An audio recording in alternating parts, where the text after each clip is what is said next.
kati ebbanga lisusse emyaka 10 nga gavumenti eri mu kaweefube wa kusasaanya amasanyalaze mu byalo byonna, wabula n'okutuusa kati ebyalo bingi mu ggwanga biri mu nzikiza olw'obutaba n'amasanyalaze nga kino minisitule evunanyizibwa ku byamasanyalaze egamba nti kyetagisa ensimbi nyingi nnyo okusobola okugatuusa mu byalo byonna nga kye kibatutte eri bbanka y'ensi yonna.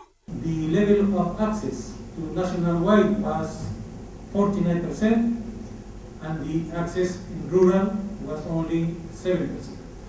So really we need to do something. Identify the bottlenecks. We have tried road electrification for the last 10 years, but we have not moved to the speed we wanted to be. So we are now saying in this workshop, what is it that we are not doing right? That's why we have called the World Bank.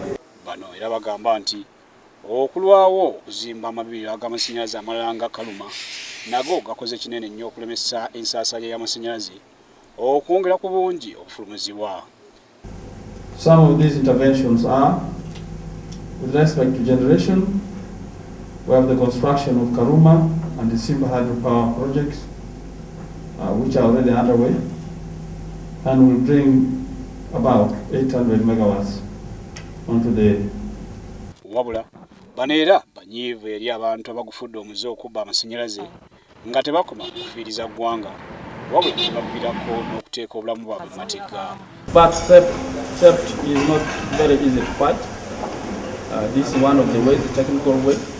But the other one is the mentality of our people. The mentality that if your neighbor steals, you are the one paying for what he is consuming. Bano bagamba nti singa ebizibu nga bino bikolebwako abantu bangi bakufuna amasanyalaze watali buzibu bwonna.